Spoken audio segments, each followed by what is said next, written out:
Okay.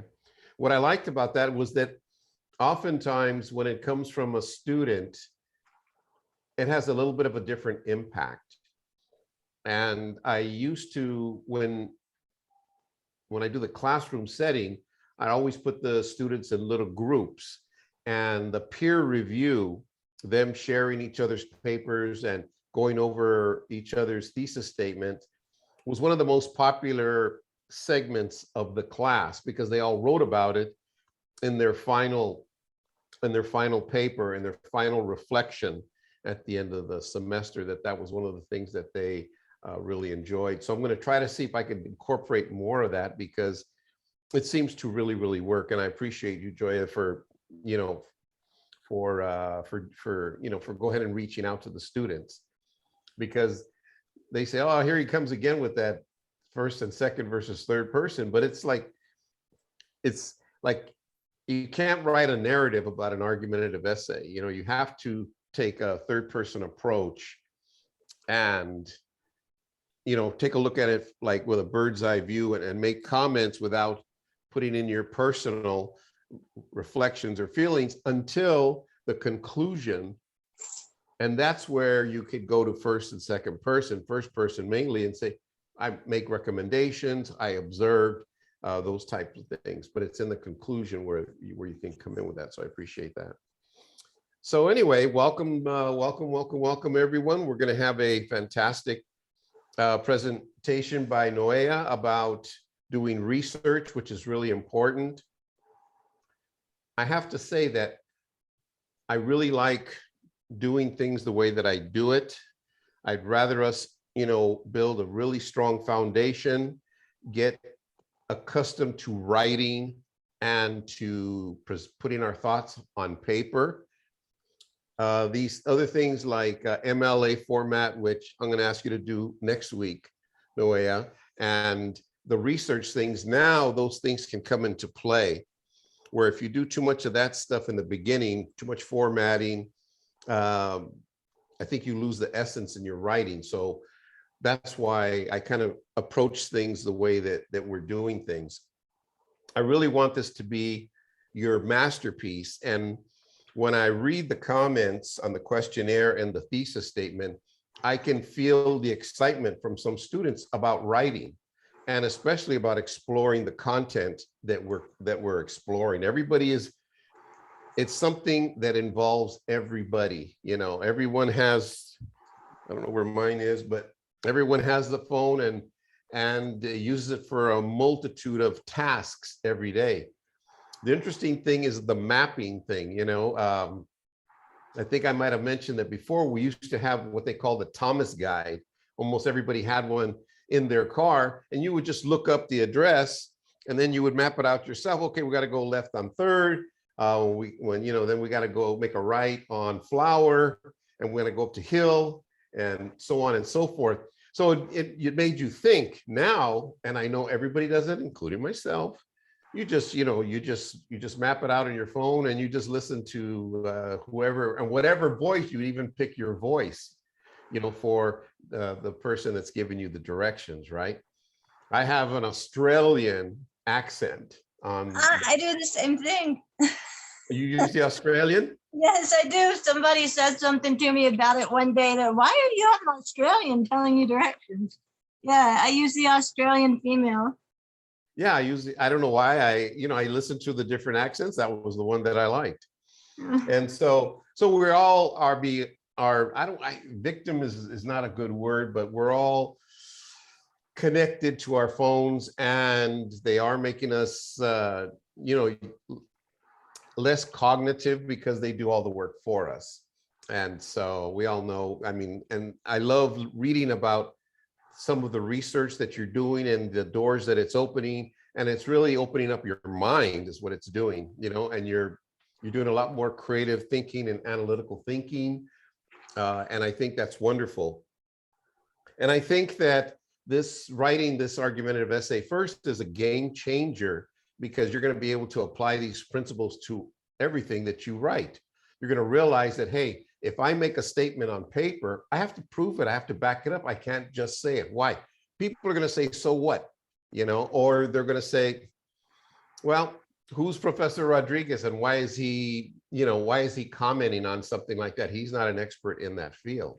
And so that's why it's so important to support whatever statement you make with either peer-reviewed or academic resources, which we're going to cover in a few minutes. I'm going to also mention that this week we're going to be working on the counter argument.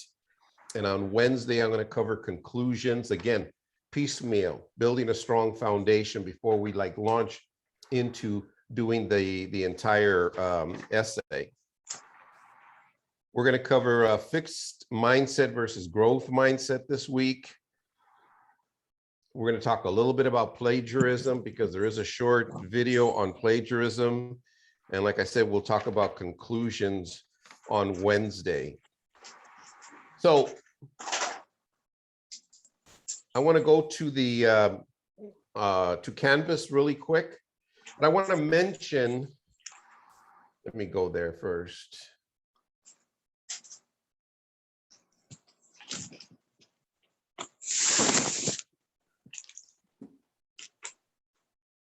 Because I already did upload this week's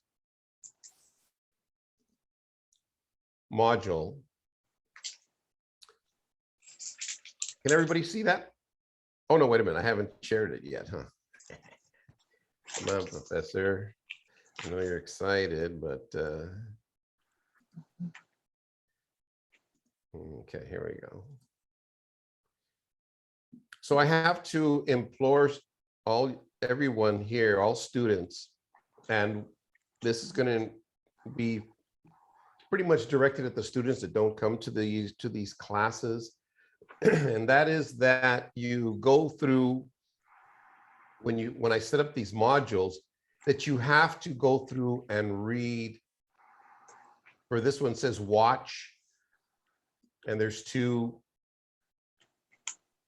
videos on growth mindset and grit, which are really important. So watch them both. They're short too. Then this is growth versus fixed mindset. And I don't know how I did it, but it's here embedded in the module. And then here is a PDF summary of the exact same thing. So you want to read that. You want to read research and detective work, which is going to be like a little bit of a follow-up on our presentation today from our book. Even though it says pages 219 to 257, it looks like it's 47 pages or something like that. It's really not, because it's in comic book form. Lots and lots and lots of illustrations. Then from there, we go to writing about whether you are of a growth mindset or a fixed mindset. Again, like I've mentioned many times, this class is almost like a gym in critical thinking, analytical thinking, and expanding your power, your brain power. That's what we're doing. Like I've said many times, you're probably 10 times smarter than you think you are, and you could probably do 20 times more than you think you can. This is a presentation from YouTube on the counterclaim, which we'll touch more on Wednesday, and if we have time today. Here is an example of MLA format, but we'll have a presentation on that next week, next Monday. Here is the short video on plagiarism, which is important. Some schools actually, if they find out you're plagiarizing, it goes on your in your file, and some schools will actually expel you for it. And they want us to let them know, if students are plagiarizing or not. We're going to talk a little bit about voice, your voice on paper, hearing your voice on paper and in your own ears. You want to hear you on paper when you read it back. I want to hear, like, when Genesis is writing, I want to hear her voice in my head, and so voice in writing is really important. all these things we're getting to poco a poco, as they say. And then conclusions, we'll talk about conclusions on Wednesday. And I think what I'm going to ask you to do this week is just to write your counter argument. Again, piece by piece, building a strong foundation. I want to make sure that your counter argument is tight. If you're already doing a good job with your introductory paragraph and one body paragraph, then the next two body paragraphs should follow suit.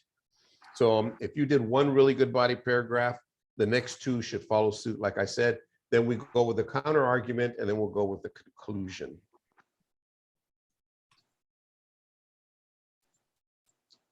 And that's it. I have a couple of recorded classes from a previous semester, but before I even publish them, I want to take a look at them. I don't want to just like put stuff up there without even reviewing it. So that's what we have for this week. We're going to cover mindset. We're going to cover the counterclaim.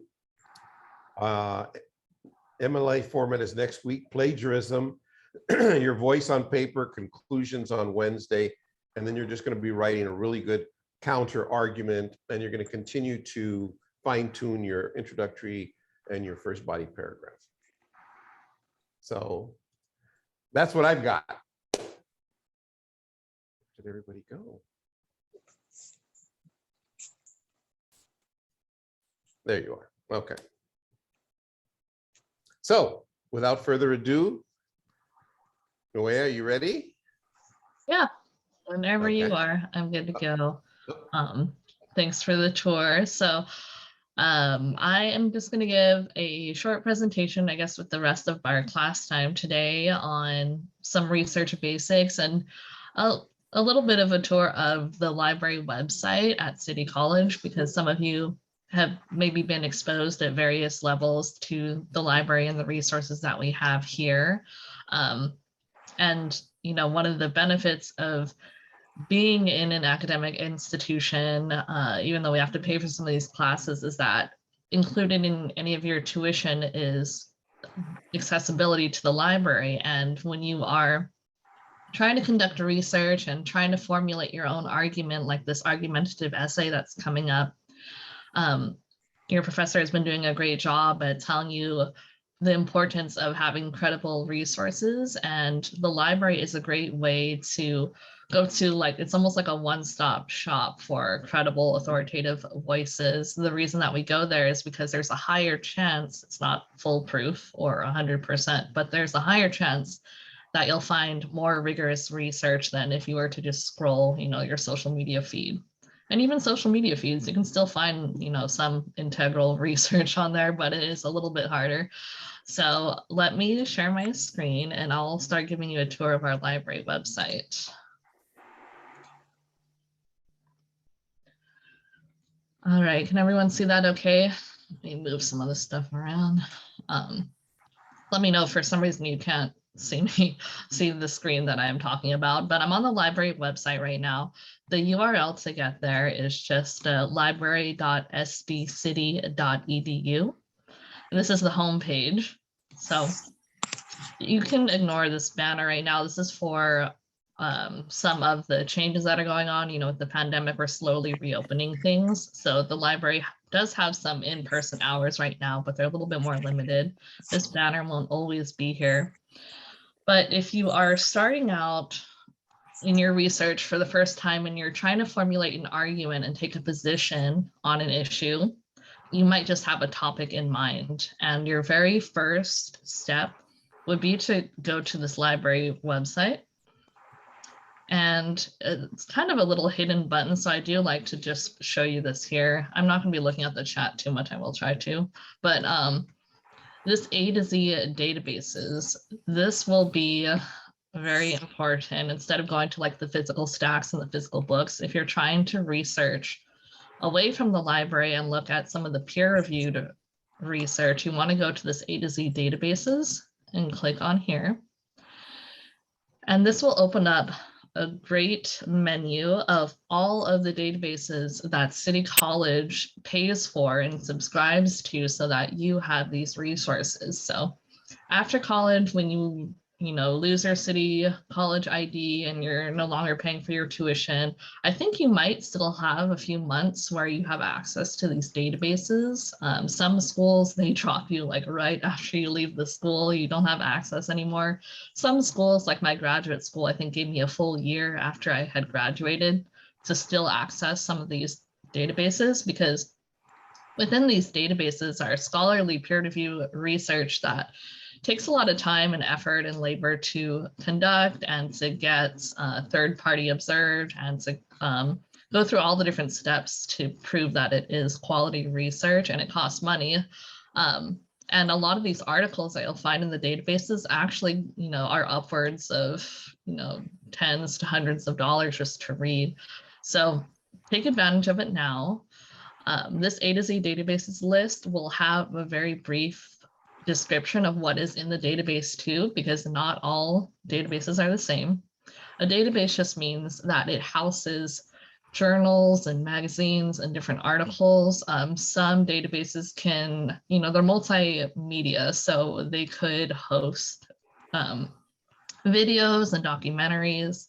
It's not just limited to one type of multimedia, and each one can focus on kind of like a topical area. So you have some databases that are just for, let's see, science and technology, like this Access Science. There's also this Alt Health Watch that focuses on holistic and integrated, it says, approaches to healthcare and wellness. So depending on your topic, you really want to do kind of at least browse through some of the descriptions. There are very general databases too, like I'll show you a full search so you get a good example, but some of them are multidisciplinary, which means they have all sorts of disciplines in the humanities and in the hard sciences, like Ebscohost. I know Eric is another kind of big database that houses a lot of different disciplines. Some students don't know about this, but you also have access to this film platform collection. So streaming video collection of 400 plus titles. That's kind of neat. There's even films on demand. I found some pretty cool old black and white films on there that you can watch for free. So I won't go through all of these. This is just, a short tour today. You also have Jstor is another very popular database, Canopy Playlist, Medline. You also have access to free like newspaper journals, New York Times, which usually you'd have to pay kind of like a monthly subscription fee for. I think there are podcasts, all sorts of things. So I will start with a very general search and bring you through an example of just like a basic and advanced search, but let's go to a general database real quick.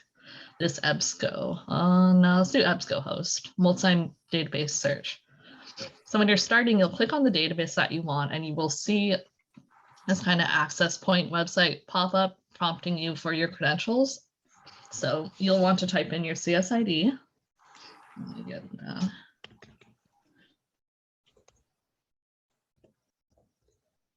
And if you're confused about what a CSID is, it's just kind of like your Canvas ID as well, what you use to sign into Canvas.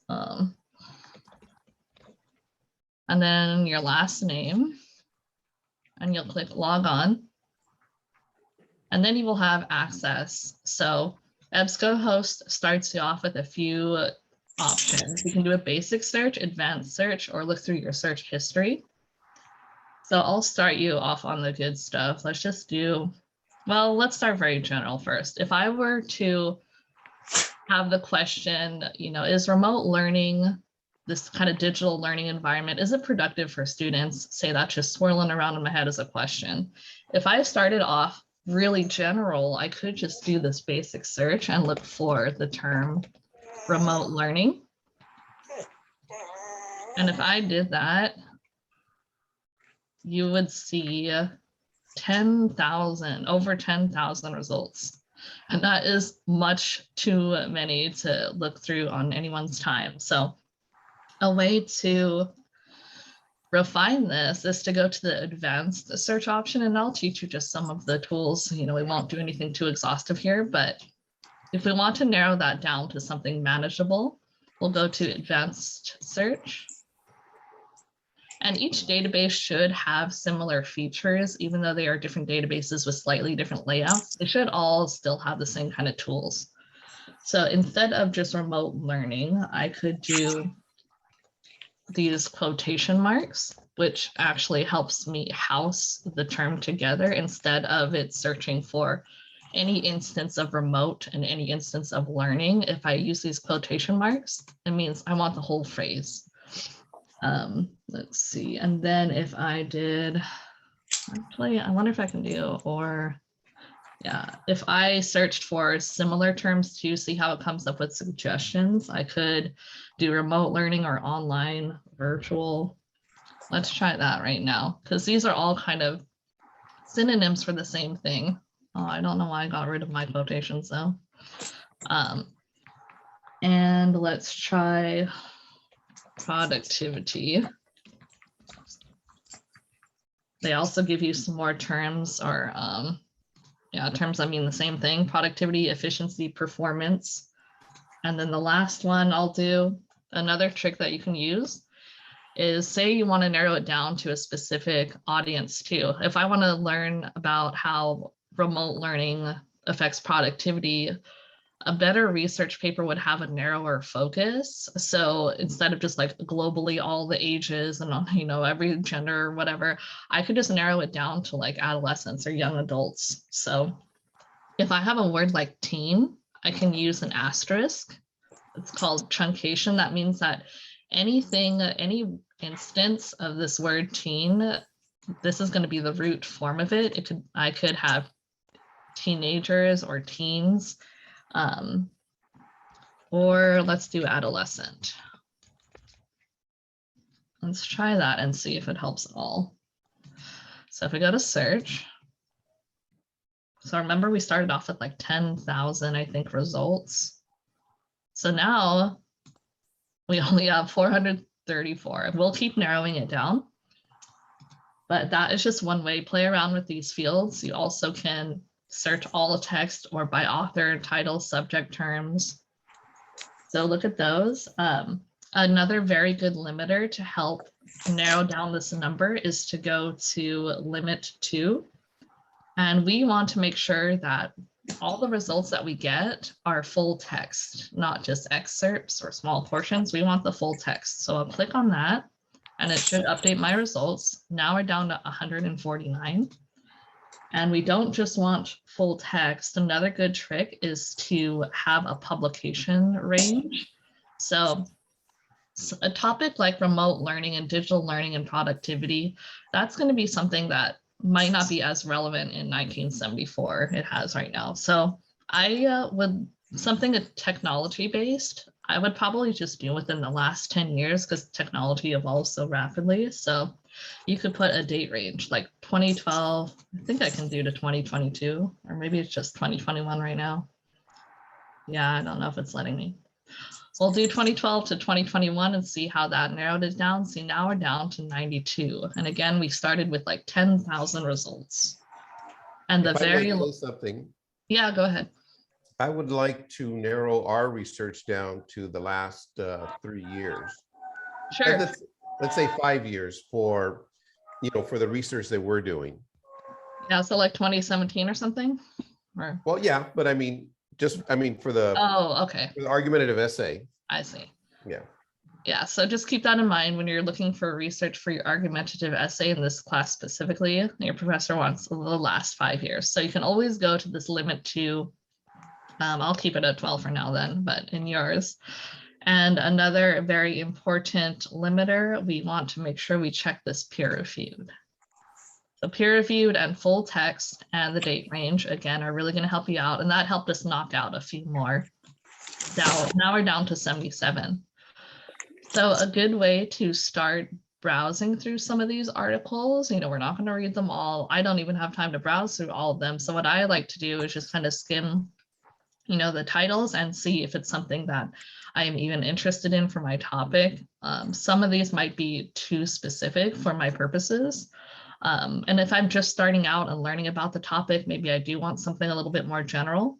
the use of digital technologies at school, and cognitive learning outcomes. So this looks kind of promising. Say I find something that looks promising, I'll click on that. Actually, let me show you one other trick. I'm going to go back.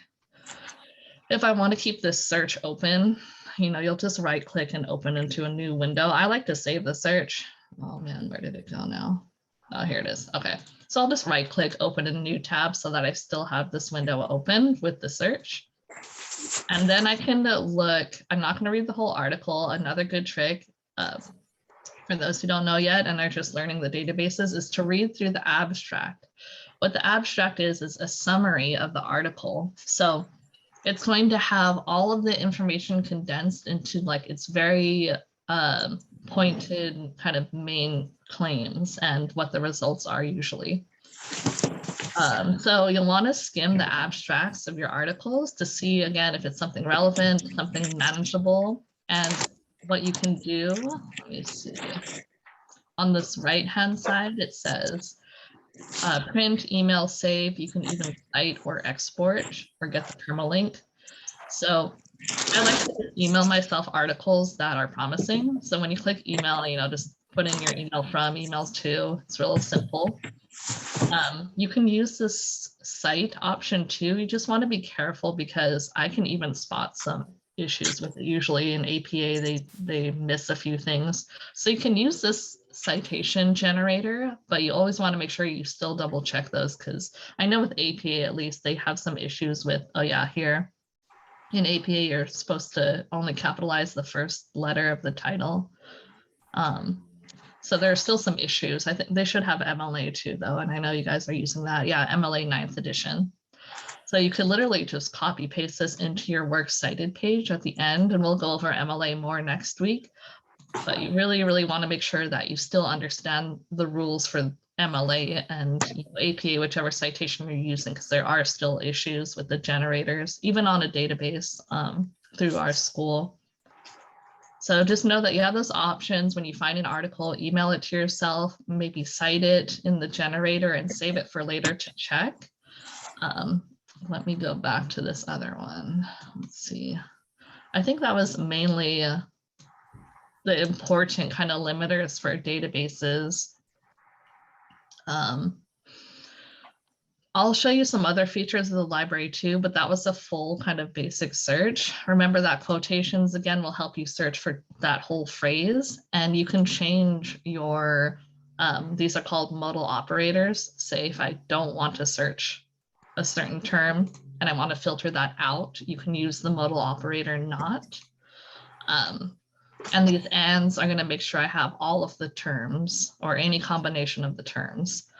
And you'll always want to do full text, peer reviewed, and for the purposes of your class, again, 5 years range. Let's go back to the library website again. I always have to search for it because I can never remember the city website. Hang on. City College Library.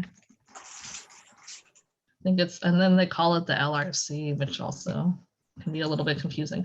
So back on the library homepage, now that we've been through a full basic search, I do want to show you 2 other features that are really helpful when starting any type of research project. Just chat with a librarian now. What this is a librarian instant messenger chat.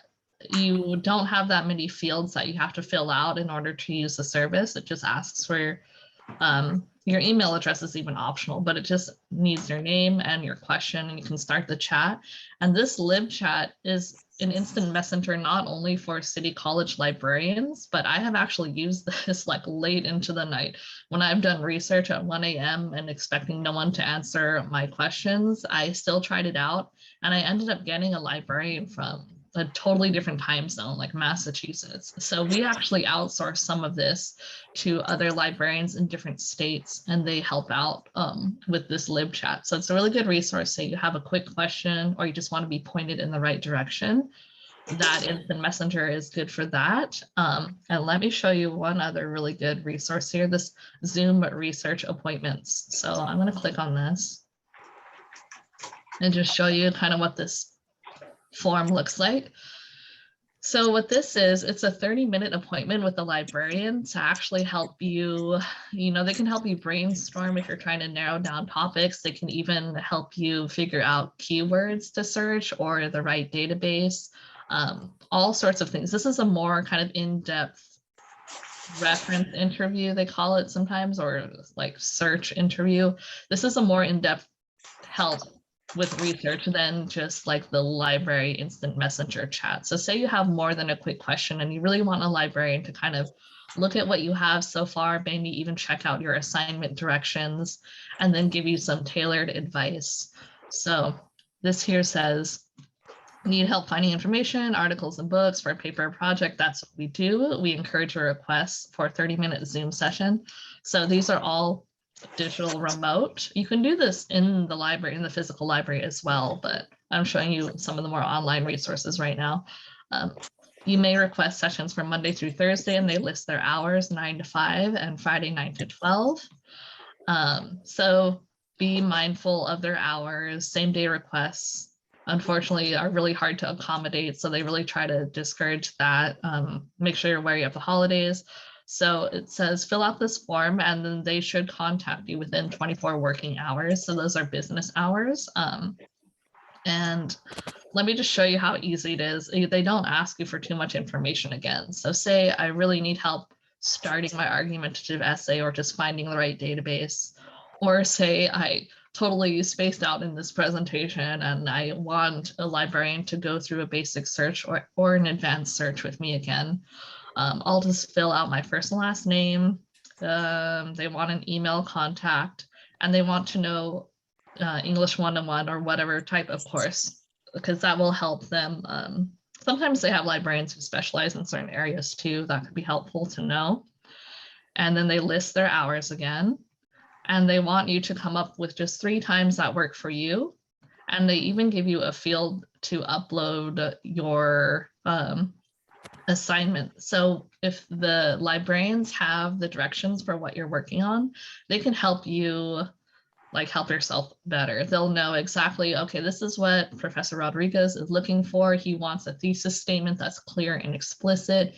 He wants, body paragraphs, or he wants you to include specific rhetorical strategies like ethos, logos, and pathos. They can go through what your professor is specifically asking for and then help you reach those marks. It will help them so much more if they know about the assignment. You can also leave additional comments. I think the last field is for them, but pretty straightforward. They don't need too much information. So I really highly encourage this research appointment request, and also the library chat. The English Center is always there to help you out too, and we do remote Zoom appointments, but this is specifically for the library, and the professionals of the information world are going to know the library the best, the people who work there. So take advantage of that too. Let me show you 1 or 2 more resources. Can you all see this test worksheet too? It has a really funny name. The acronym is intentional. It's called the CRAP test worksheet. This is actually what librarians use in library classes and to help teach the public how to search for information that is credible and rigorous, is to use this really easy self-survey. I've used this in some of my classes that I teach at a different university, but all you have to do is go through these different categories, and they have really good prompting questions. So again, the purpose of this worksheet is to ask yourself and to figure out, is the source I'm using credible? Is it something I can use for a research paper, or are people just going to dismiss it? So these are 5 factors that you want to judge whenever you have a source. You want to look and see, is it current? So for this class, is it within the last 5 years?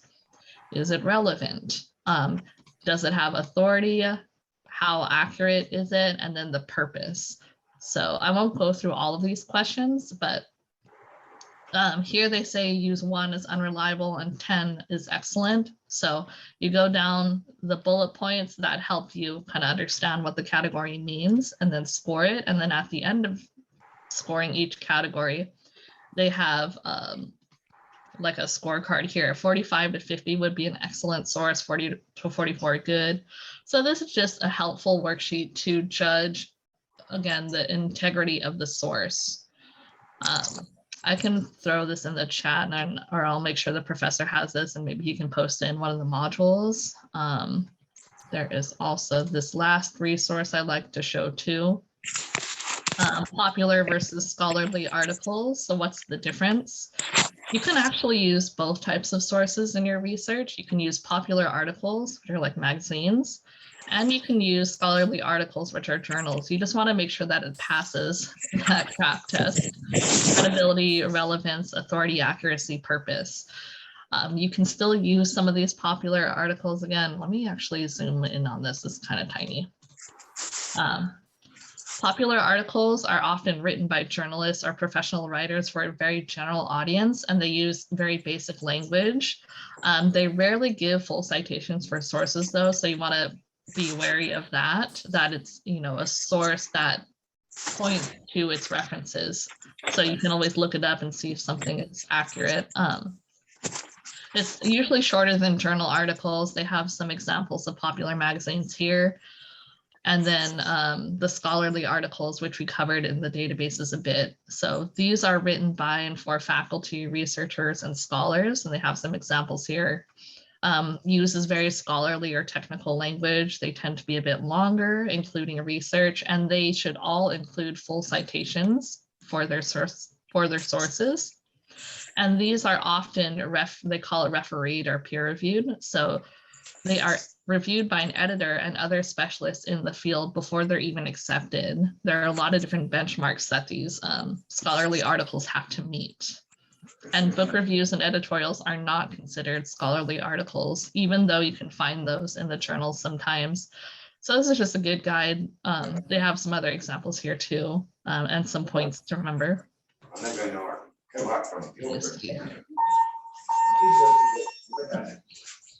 Let me stop the share and then I'll open it up to questions because I think we only have about 10 minutes left. Did anyone have questions on that? I know it was kind of like a very broad tour of the library. I'm sure there are things I did not cover.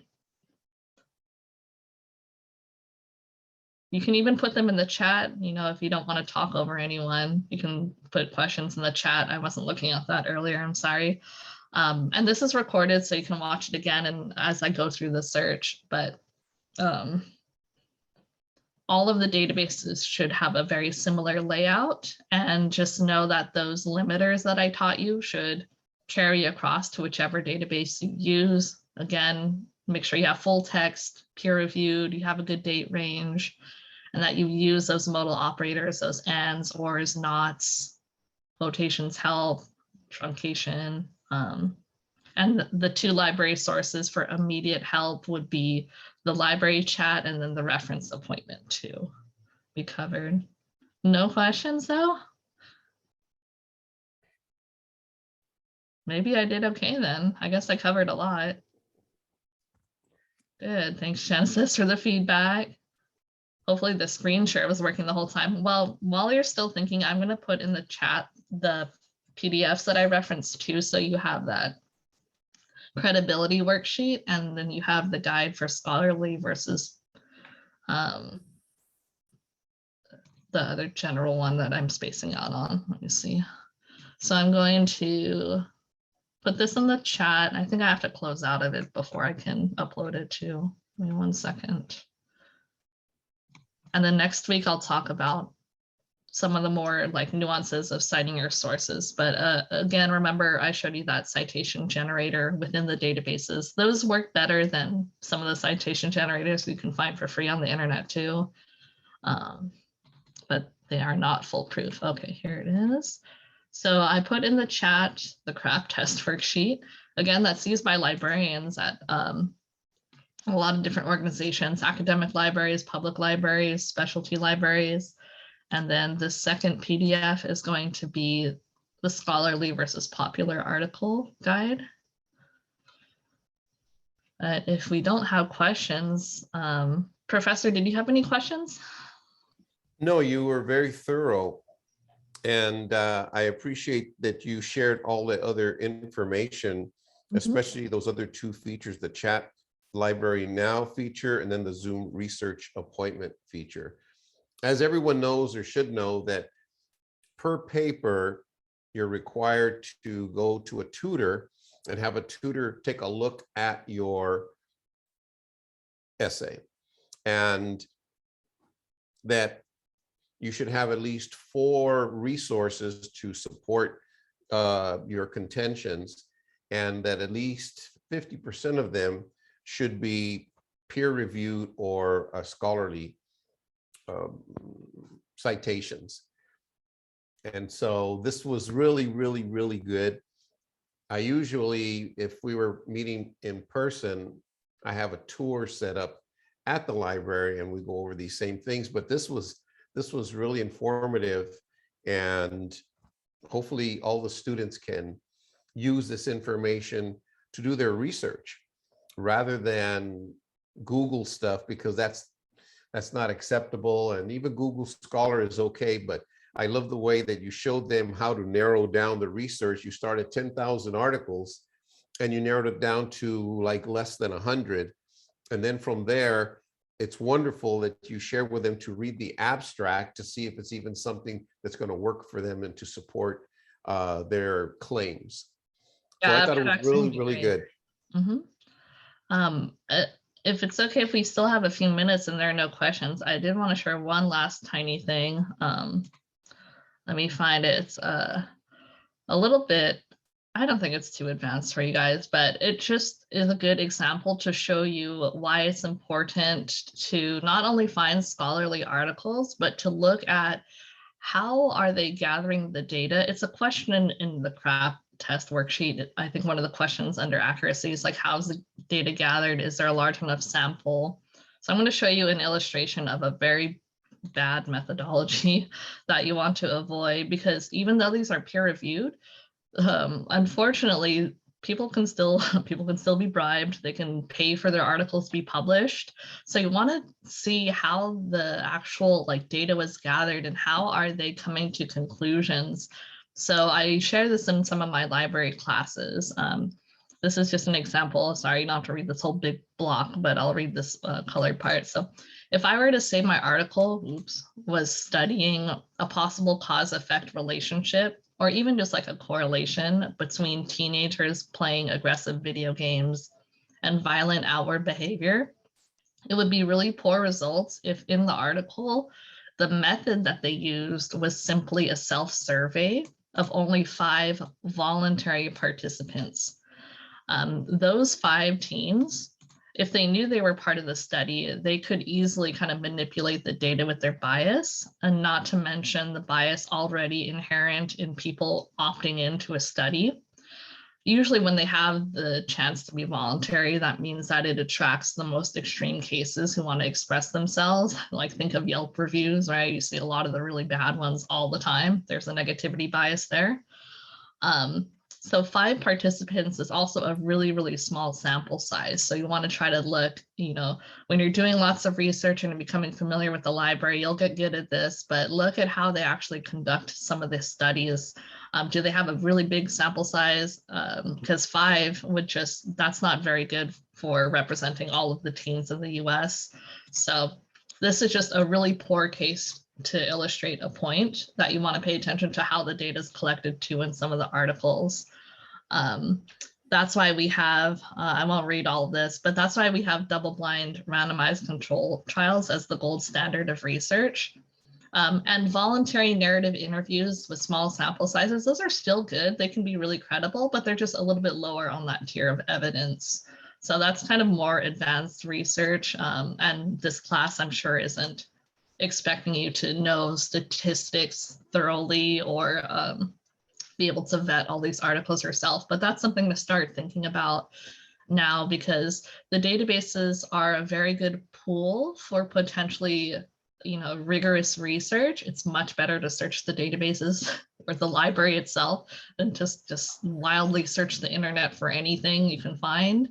But even in the databases, you still have to approach with a critical eye and understand some of the biases too. You'll become a much more independent critical thinker that way if you start learning about that now.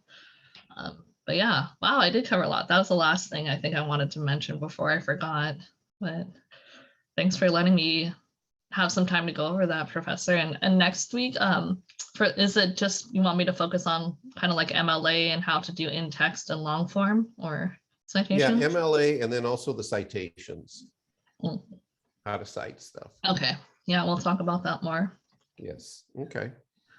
So we've got like 3 minutes. Any questions or comments on the presentation today? Still no questions?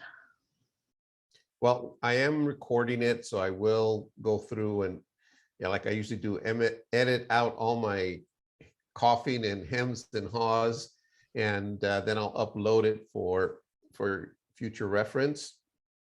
But again, like I said, this paper should be your masterpiece, should be a game changer for you. We're building a foundation, and we're laying all of the blocks in place so that in the end, you will have a fantastic argumentative essay that you'll be super proud of.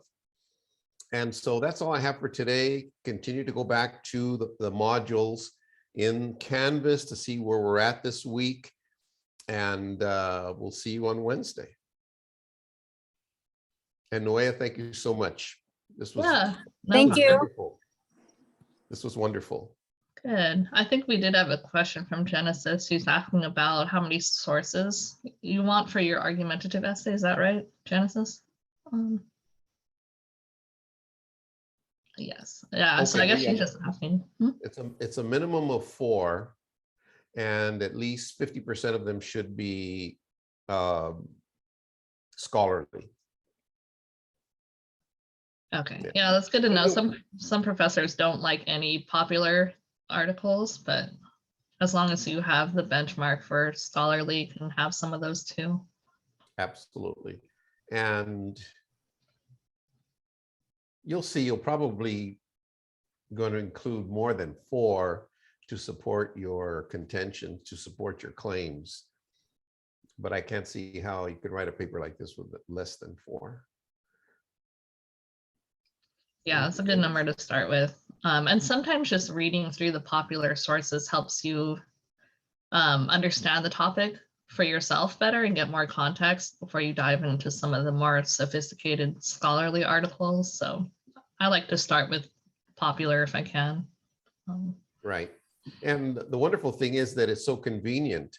And this is located, the San Diego City Library, City College Library is located right on Canvas. It's right on the same page in the margin on the left. If you scroll down, you'll find it there, and you just click on there and it takes you straight there. And so, and you know, the research and everything else is so much better than anything you're going to find on the internet. Yeah, one of the hard parts now, because there's so much information moving at fiber optic speed, is to filter out. We just have too much, so we really have to hone our skills on how to filter out things we don't need and that are not relevant or, you know, professional. Right. All right. Well, that's all the time I have for today. Thank you very much, Noea, and we'll see the rest of you on Wednesday. Have a good day, everyone. All right. Thank you. Thank you. Bye-bye. Bye-bye now.